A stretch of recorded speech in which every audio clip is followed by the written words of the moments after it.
So this is a great question. I'm glad you asked. And before we call on the panelists to address this, we'll give them a minute to think about their answers. I just want to highlight that stem cells are a collection of things. And probably the research that you hear about in terms of cancer is about the cancer stem cell.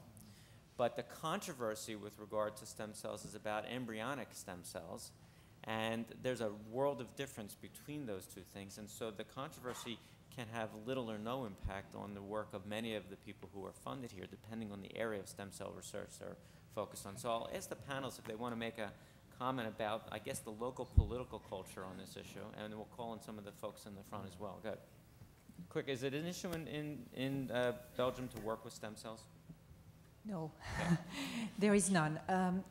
You know, it's a fascinating topic. I think perhaps the time has come to start going into real partnerships between clinical investigators and laboratories doing this research.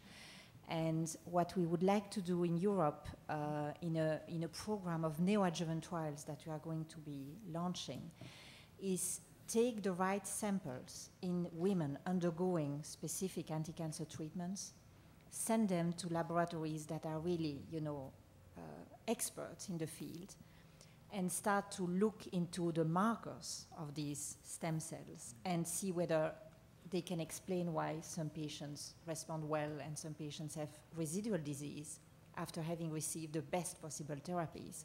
So I really think that this very strong dialogue has now to happen, and we need to start working with human samples if we really want to understand if this theory is important for the cure of breast cancer. But again, I just want to emphasize that the controversy really has nothing at all to do with the kind of stem cell research that cancer biologists are typically doing. Is this an issue in Argentina?